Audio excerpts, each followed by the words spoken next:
Amis hors champ, bonjour. Aujourd'hui, j'ai le plaisir d'accueillir Annelise Boudry, qui travaille au Festival de Namur. Elle va nous en dire plus sur un métier un petit peu obscur, celui de chargé de production. On peut y aller. Je suppose que tu veux que je choisisse un film qui, selon moi, est notre pépite. C'est une question assez difficile à répondre parce qu'évidemment, pour nous, en tant que programmateurs, tout ce qu'on propose est intéressant. Et on n'a pas envie d'en mettre plus un en avant que d'autres.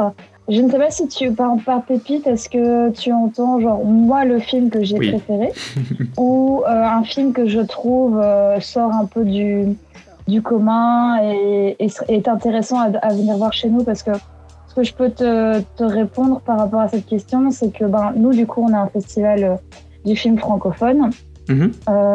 Mais francophone ne veut pas dire qu'on se consacre uniquement aux films français. C'est vraiment les films de la francophonie. Donc, on sélectionne des films qui viennent des pays États membres de l'OIF, qui est l'Organisation internationale francophone. Donc, dans tous les pays qui, encore aujourd'hui, ou qui ont à une période eu la langue française comme langue principale, on sélectionne leurs films. Donc, moi, j'aurais tendance à dire que si je devais citer des pépites, donc des films à voir chez nous, ce seraient les films qui sont difficilement accessibles sur nos écrans. Donc, je ciblerai les films qui sont non français et non belges, parce que c'est vrai que la production française, on la retrouve plus facilement sur nos écrans, que ça soit le cinéma ou le streaming.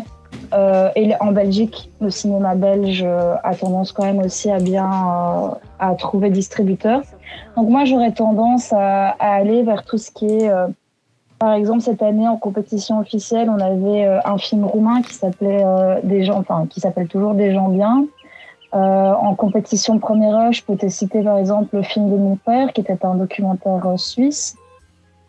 Dans notre section qu'on appelle les pépites, il y avait notamment Arlette, qui était un film québécois. Donc voilà, moi je pense que si on doit nommer certains films des pépites, d'un point de vue extérieur et surtout pour expliquer pourquoi, d'un point de vue intérieur, et pourquoi venir aussi à notre festival, c'est de se diriger aussi vers ces films que, a priori, à part chez nous, ce sera beaucoup plus difficile de pouvoir les voir en fait. Et je trouve que c'est toujours très intéressant de pouvoir découvrir un petit peu ce que les autres pays qui ont la même langue que nous ou qui ont une histoire commune avec nous, en tout cas, à un moment donné, ont à proposer, quoi. Mais c'est vrai que c'est délicat parce que les programmations sont quand même denses. C'est difficile même déjà si on est sur place, de tout voir, donc à distance, bien sûr, ça l'est encore plus.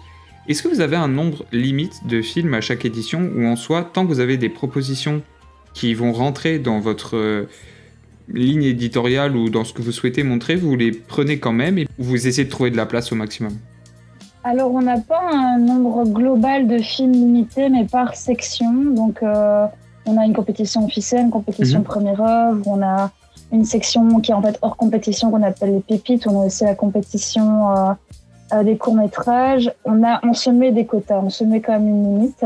On est sur une limite de 12 pour la compétition officielle et compétition de première œuvre. On est à 8, je pense, pour les pépites. Et cette année, on était à 25 pour le court-métrage. On a aussi une petite section documentaire hors compétition, là c'est 5. Donc en fait, c'est plutôt des limites par section. Après, ça va varier un peu d'une année à l'autre, parce que par exemple, s'il y a un film qu'on veut vraiment présenter, qu'on trouve qui est très intéressant, pour faire une séance événement ou des choses comme ça, on peut se permettre de créer de la place, comme on peut se permettre aussi ça fait 2 ans dans notre compétition de première œuvre, par exemple, on n'a que 10 films et non 12, parce que on se sentait un peu forcé de devoir en choisir 2 pour arriver à 12. Et on voulait vraiment garder de la cohérence qualité. Et ne pas se forcer à sélectionner des films. Après, par exemple, pour la compétition officielle, c'est toujours assez difficile. On est obligé de faire des choix. Mais je pense que c'est aussi important d'avoir des limites de films pour justement pousser à faire le choix. Parce que sinon, évidemment, on peut toujours trouver une bonne excuse pour sélectionner un film, d'autant plus que moi, je suis chargée de programmation, j'ai une collègue qui a le même poste que moi, et au-dessus de nous, il y a la déléguée générale qui est aussi directrice de la programmation, qui s'appelle Nicole Gillet, donc qui, elle, est vraiment, qui a vraiment, on va dire, le final cut sur la programmation. Donc on est toutes les trois à visionner un maximum de films. On a aussi un comité de programmation derrière nous constitué d'une 30aine de personnes. Donc voilà, si chacun devait mettre son film préféré, ce serait compliqué. Donc du coup, il y a un moment, il faut faire des choix, mais je pense que comme dans tout dans le cinéma, c'est là aussi qu'il se produit des choix de choses, parce que du coup, quand on est obligé de faire des choix, c'est aussi plus qualitatif. Après, je disais que de manière générale, on n'a pas de chiffre global, parce qu'on a aussi une grosse section hors compétitif qui est destinée aux scolaires, qui est le FIF Campus. Et là, en fait, c'est vraiment, on n'a pas de limite de films, c'est plutôt le nombre de séances qu'on peut proposer qui va être limitant. On travaille avec 3 salles, par exemple. Et en fonction de ce qu'on reçoit, qu'on trouve intéressant pour un public qui va de 3 ans à 25 ans, notre collègue du campus travaille avec ce qu'on lui propose, voit si elle peut trouver des associations ou des personnes qui peuvent venir animer. Parce que dans le cadre du campus, on n'invite pas les équipes de films, mais nos collègues du campus travaillent vraiment à mettre en place des activités sur des thématiques via des ASBL, des associations, ou alors bêtement sur le travail même, sur le cinéma, sur l'image. Et donc là, ça varie d'une année à l'autre. Parfois, on a plus de cours, on a plus de longues. Ça dépend un petit peu des années, ça dépend aussi un peu de la production. Il y a des années, on a beaucoup de mal à trouver du long métrage pour du maternel, par exemple. Il y a des années, il n'y a pas de souci, on en trouve. Donc voilà, du coup, le chiffre varie aussi par rapport à cette section qui est quand même assez conséquente. Alors, c'est vrai que ça a l'air un travail quand même assez enrichissant et qui est plutôt chouette. Et du coup, je me demandais toujours, est-ce que tu te destinais dès le début à devenir chargé de production et aussi de s'occuper des thématiques professionnelles du festival, ou alors tu as fait par exemple une formation dans l'audiovisuel ou dans la communication qui t'a emmené un peu par hasard au festival de Namur, ou est-ce que depuis toujours tu t'es dit ok, je veux faire ça? Il y a un peu des deux. Il y a le fait que moi je suis namuroise, donc le FIF évidemment a toujours fait partie, namuroise et cinéphile, donc le FIF a toujours fait partie de ma vie dès mon adolescence particulièrement.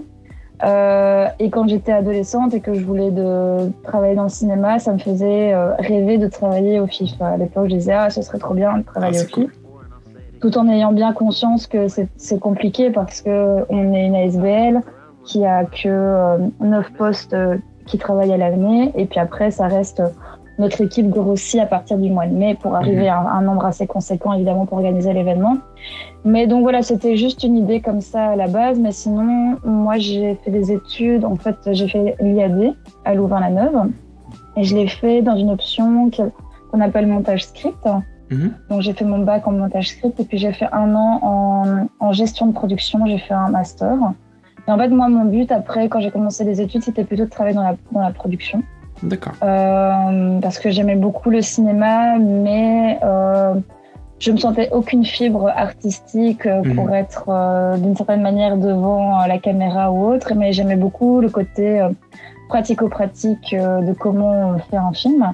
Donc voilà, moi j'ai fait ces études-là, et puis après j'ai travaillé un petit peu en production avant d'arriver au FIF. Et en fait, le FIF, j'ai commencé à travailler pendant mes études parce qu'on a des postes bénévoles, des postes de stagiaires. Donc, j'ai fait du bénévolat, j'ai fait des stages. J'ai eu un de mes premiers contrats payés en tant que temporaire sur un contrat court. Donc, voilà, ça a toujours été un festival qui a fait partie de ma vie.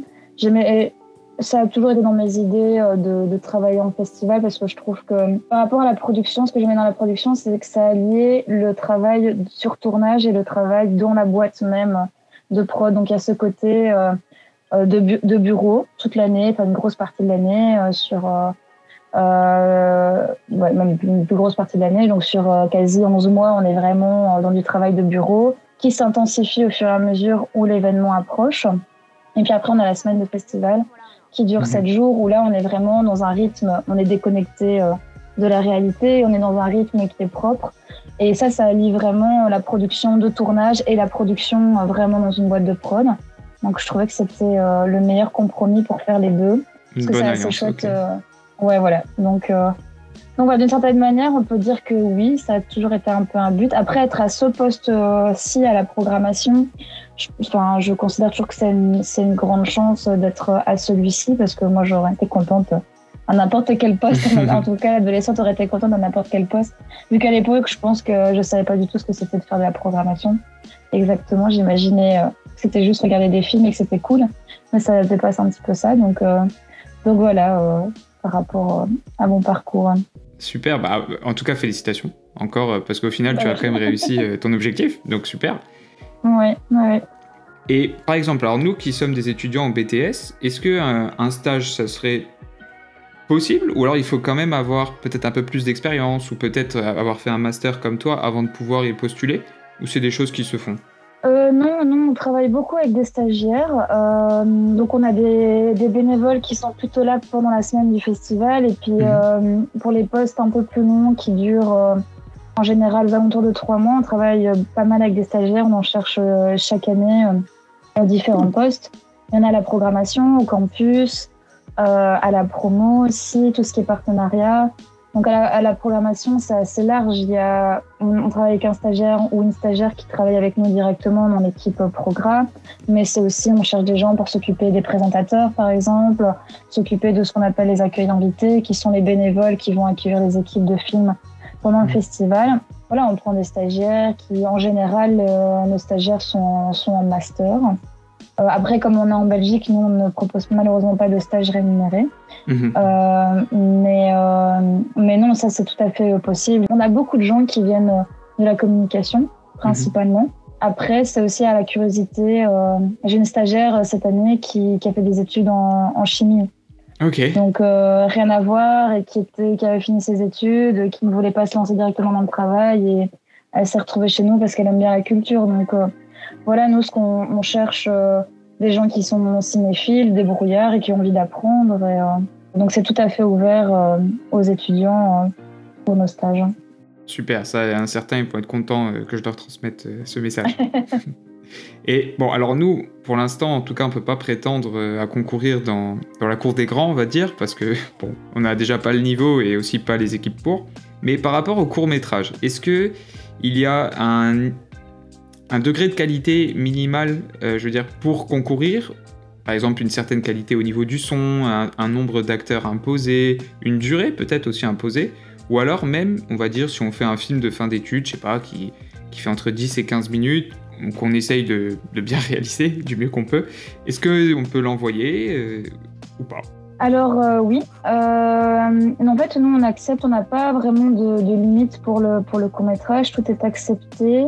À l'exception, depuis cette année-ci, on a mis une limite de temps. On n'accepte plus de courts-métrages au-dessus des 30 minutes parce que les courts-métrages deviennent de plus en plus longs, que nous, on n'en propose que 25 et que c'est des séances de 5 courts-métrages en général qu'on propose. Donc quand le court-métrage dépasse les 30 minutes, ça commence à faire des grandes séances.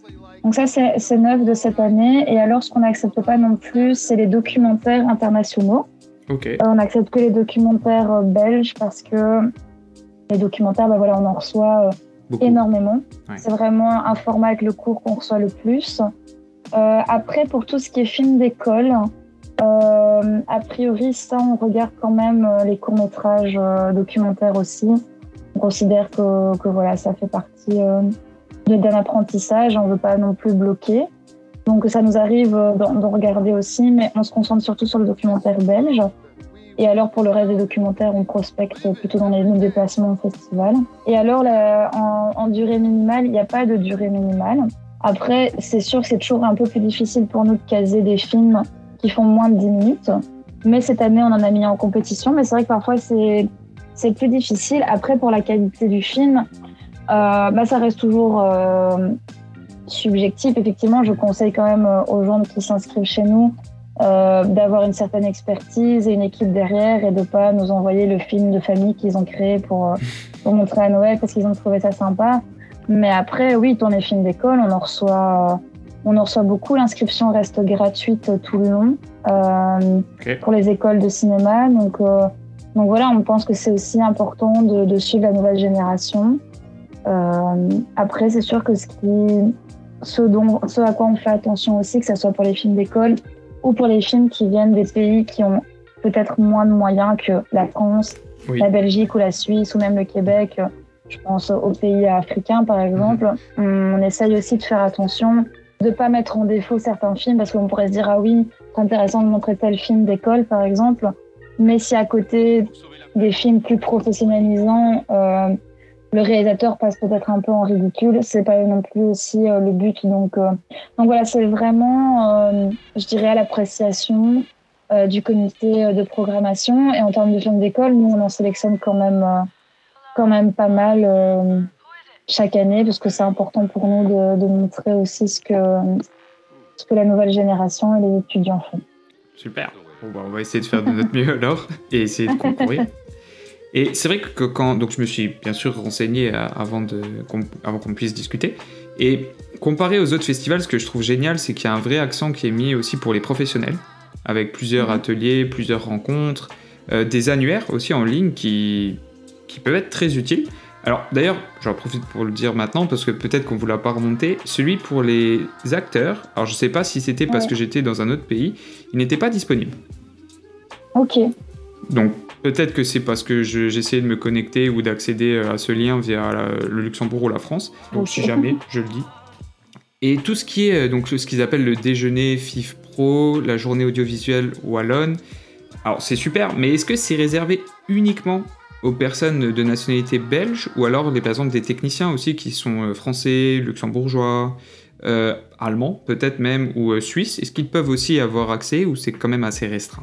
Alors le déjeuner du FIF Pro, celui-là, ça c'est un événement, on va dire privé, qui n'est ouvert en fait que pour les professionnels présents qui viennent dans le cadre de nos ateliers ou de nos rencontres. Donc ça c'est vraiment pour les personnes qui se déplacent spécifiquement pour participer à une de nos activités professionnelles.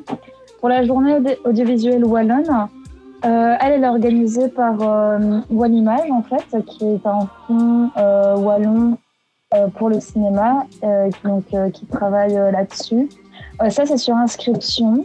Et je pense que tout le monde peut s'inscrire. Enfin, si sa candidature est... Enfin, si après le mail, c'est accepté, je pense que tout le monde peut y accéder, parce que le but est justement d'ouvrir la discussion sur des thématiques qui intéressent tous les techniciens, en fait. C'est vraiment, en général, chaque année, je pense que l'année passée, c'était l'environnement, par exemple. Cette année, c'était sur la pénurie. Cette année, ça aurait été principalement accessible pour les techniciens belges, parce qu'ils parlaient spécifiquement d'une pénurie de techniciens wallons spécifiquement. D'accord. Mais l'année passée, c'était sur l'écologie. Et donc, du coup, c'est en général comme une table ronde, et avec des questions-réponses à la fin. Ça se fait juste sur inscription. Donc, si les étudiants sont intéressés par ces thématiques, il y a toujours moyen de s'inscrire à la rencontre. Ouais. Par curiosité, est-ce que c'était une pénurie dans un domaine très précis? Par exemple, je sais pas, je vais dire le grip, ou alors c'était en général qu'il manquait du personnel? Non, c'était en général. D'accord. Alors, j'ai pas assisté à la rencontre cette année, mais la façon dont ça fonctionne en Belgique, c'est qu'on a de quoi un fonds d'aide wallon, et on a aussi un fonds d'aide bruxellois. Et en fait, il y a aussi un fonds de Wallonie-Bruxelles. Donc, on a trois fonds différents, mais le fonds wallon est un fonds assez spécifique. Et en fait, pour pouvoir toucher ces fonds-là, il faut faire des dépenses wallonnes. D'accord. Et ce qui se passe, c'est que beaucoup de techniciens en fait vivent à Bruxelles, sont domiciliés à Bruxelles, parce que notre ville de cinéma, c'est Bruxelles. On a Liège en Wallonie qui se développe bien depuis quelques années, mais ça reste majoritairement Bruxelles, notamment aussi parce qu'on a beaucoup de techniciens français, donc voilà, ça reste la capitale. Et donc du coup, je crois qu'ils se posaient surtout la question de comment faire rester les techniciens en Wallonie, en fait, et qui ne bougent pas à Bruxelles. Donc je pense que les techniciens, il y en a, mais peut-être pas assez. Après, voilà, je dis ça sans un avis, une observation tout à fait subjective, parce que j'ai pas assisté vraiment au débat. Mais il y a ce côté qu'effectivement, pour obtenir le fonds wallon, il faut avoir des dépenses wallonnes, donc faire des tournages en Wallonie, engager des techniciens wallons, comme pareil pour obtenir le fonds bruxellois, dépenses bruxelloises, que ça soit des locations de matériel, les lieux de tournage ou l'équipe. Ça fonctionne aussi avec un système de points, comme les Luxembourgeois ont ça aussi. Tout à fait. Donc voilà, c'est à peu près la même idée. Donc voilà, je pense que c'était un peu cette démarche-là qui était envisagée par Wallimage. Et Merci, parce que c'est vrai que des fois, on n'a pas conscience de ces contraintes de production et pourtant, elles sont bien réelles et c'est toujours bien de les rendre publiques et de les diffuser. J'ai vu aussi que donc, vous organisez des rencontres entre les personnes donc les spectateurs, et des acteurs, des réalisateurs et des scénaristes. Est-ce que, majoritairement, si je ne me trompe pas, est-ce qu'il y a vraiment une décision de se focaliser sur ces 3 métiers, ou c'est juste parce que d'autres acteurs de l'industrie peut-être moins connus ne sont pas disponibles, ou alors qu'ils intéressent peut-être aussi moins les gens et que du coup c'est plus délicat d'essayer de les mettre en avant? Alors en fait, en général, on propose chaque année une rencontre avec un scénariste parce qu'on travaille avec les associations de scénaristes en fait en Belgique. Donc c'est une demande de leur part. En général, ceux qui nous fournissent la personne qui va faire le présentateur, qui va mener la rencontre. Donc en général, ces rencontres se font un peu à la demande des collaborations qu'on peut avoir avec des associations en Belgique liées à ces métiers-là. Donc, il y a le métier de scénariste qui est là chaque année. Après, c'est vrai que cette année, on a un petit peu changé la donne parce qu'on a présenté beaucoup plus de choses. Par exemple, cette année, on a fait une rencontre avec une compositrice qui faisait partie de notre jury long-métrage parce que 1 an sur 2, dans le cadre des rencontres du FIFPro, on organise un atelier qui s'appelle le 3e personnage autour de la musique. Donc, on essaie d'avoir une cohérence en se disant, du coup, dans notre jury, on a essayé et on a eu une compositrice. Et on a proposé du coup une rencontre avec elle. Maintenant, on propose aussi depuis 2-3 ans, des rencontres avec notre jury long-métrage. Et cette année, pour la première fois, on a fait aussi une rencontre avec le jury court-métrage. Et alors, les autres rencontres qu'on avait cette année, c'était un petit peu en fonction des membres des équipes de films qui se sont déplacés, en fait. En fonction des équipes. Par exemple, on a eu François Berléand. À une époque, on avait ce qu'on appelait les coups de cœur. On mettait en avant une personnalité qui venait faire une rencontre et qui proposait quelques films de sa filmographie qu'elle souhaitait faire revoir au grand public. On a un peu arrêté l'idée du coup de cœur qui s'appelait le coup de cœur pour mettre un peu plus en avant d'autres de nos invités. Donc par exemple cette année, François Berléand, on a fait une rencontre avec lui. On a eu aussi Michel Oslo qui est venu présenter son dernier film d'animation. Donc voilà, on fait aussi en fonction de la personnalité, de ce qu'on pense pourrait être intéressant pour le grand public.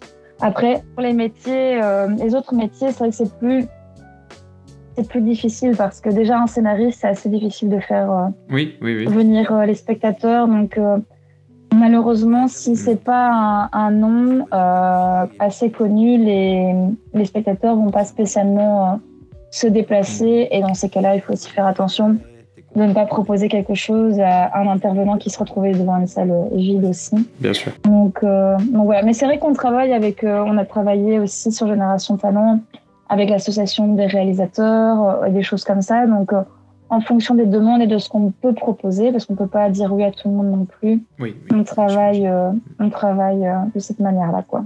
Et pour des étudiants en cinéma, donc qu'ils soient belges ou internationaux, est-ce qu'il est possible d'avoir une accréditation ou un tarif réduit ou une place gratuite, une boisson gratuite, je ne sais pas. Alors, ça c'est une bonne question parce que c'est quelque chose dont on discute beaucoup en termes de tarifs étudiants et autres. Il y a beaucoup de choses qui vont encore continuer à changer. Donc, les étudiants en école de cinéma ont accès à une accréditation. Ah, super. L'accréditation, en fait, qui à l'heure actuelle chez nous, donne surtout accès gratuitement à toutes les séances. Donc, c'est comme un pass un peu illimité. C'est déjà génial. Ça permet pas de rentrer partout dans tout ce qui est rencontres professionnelles parce que certaines sont sur invitation. Mais en tout cas, pour tout ce qui est ouvert à tous, ça donne accès à tout. Après, on est en train de un peu revoir notre système d'accréditation parce que, comme beaucoup d'événements culturels, on subit aussi un peu la crise. Ouais. Et on a besoin aussi de rentrer d'argent. Donc du coup, normalement, tout devrait passer en accréditation payante, mais l'accréditation étudiante resterait à un prix raisonnable.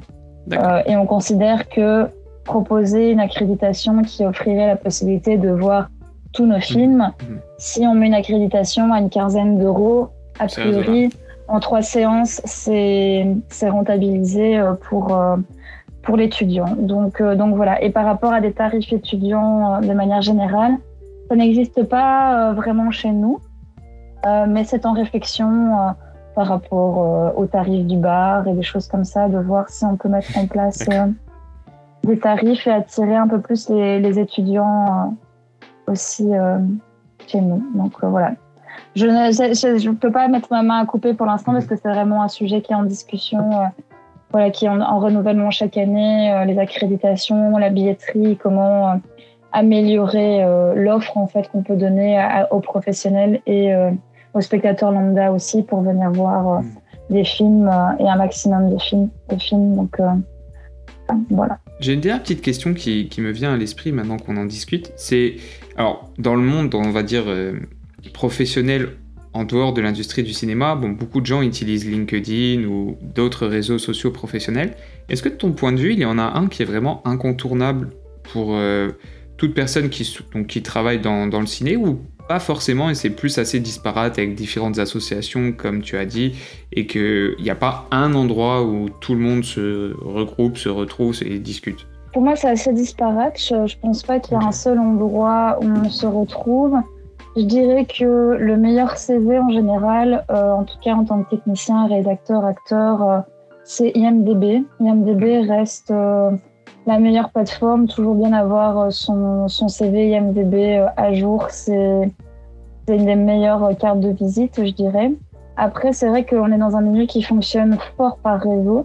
Donc, chaque personne, en fait, crée son propre carnet d'adresses au fur et à mesure de ses stages, de ses bénévolats, de ses emplois et des choses comme ça. Donc, moi, c'est vrai que ça fait longtemps que parce que comme on recherche surtout des stagiaires, donc des personnes qui acceptent de travailler non rémunérées, j'utilise un peu moins les plateformes maintenant. Mais je dirais qu'à une certaine période, quand je cherchais des gens, moi, je passais par Facebook.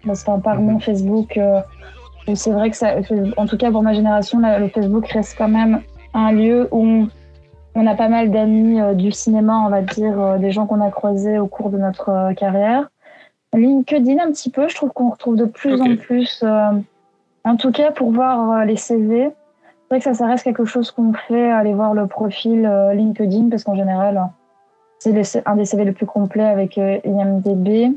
Après, IMDb, par exemple, pour tout ce qui est vraiment production, personnes qui travaillent en festival ou dans des organismes institutionnels. C'est compliqué, ouais.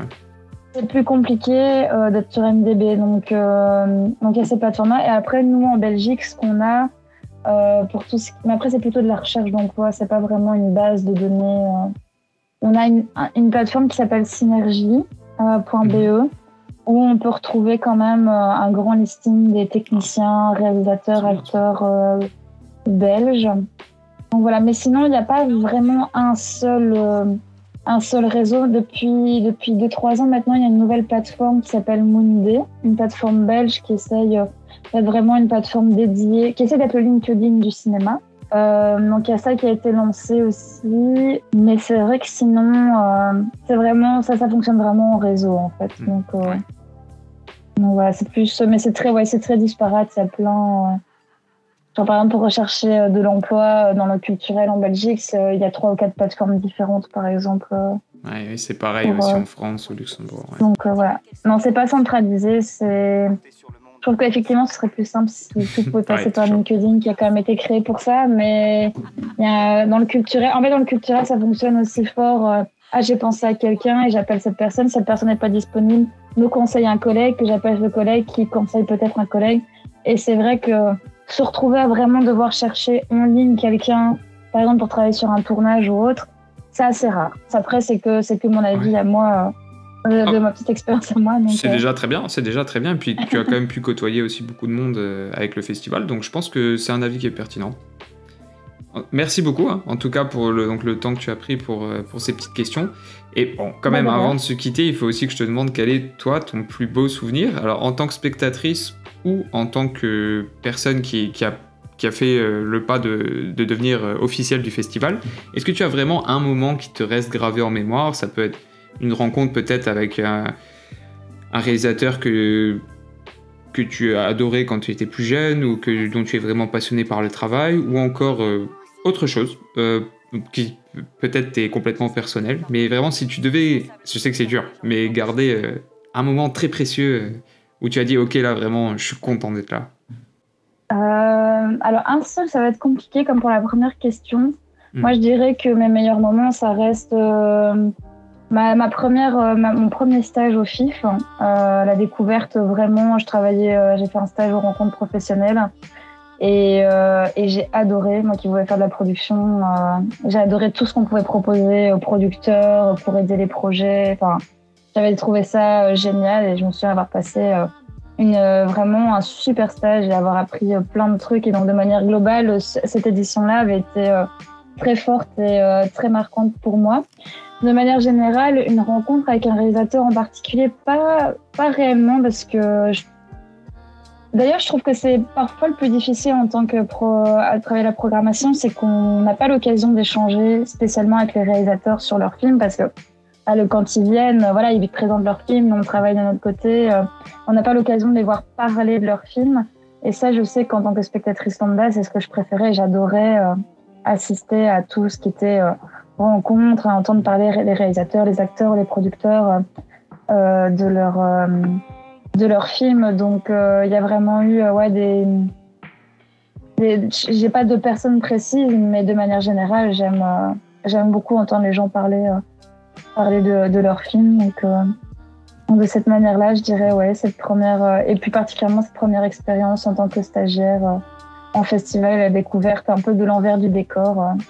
Ça avait été quand même aussi un super chouette moment. Pour moi, c'est une réponse valide. Parfait alors. En tout cas, ça nous a donné beaucoup envie, je pense, de faire un tour à Namur, parce que moi, j'y suis jamais allé, mais je vais essayer. Je vais essayer l'année prochaine de passer, et si je peux emmener quelques camarades de classe ou amis passionnés de cinéma, je le ferai.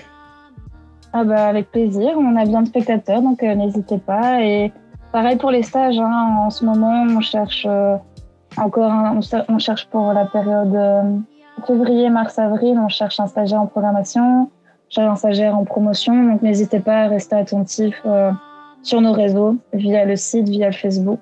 Principalement via le Facebook, ce sera le plus simple, je pense.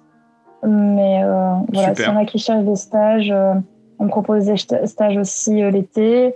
Et alors, tout ce qui est bénévolat, accueil invité pendant la période, la semaine du festival. Donc voilà, chaque année, il y a de la place et on cherche des gens. Donc, c'est des bonnes nouvelles pour eux. Super. Eh bien, je te souhaite du coup de passer une bonne journée et de bien commencer donc l'année. Et encore merci pour tout. Merci à toi. Et pareil, bonne soirée et bonne continuation du coup. Salut Anaïs. Ciao.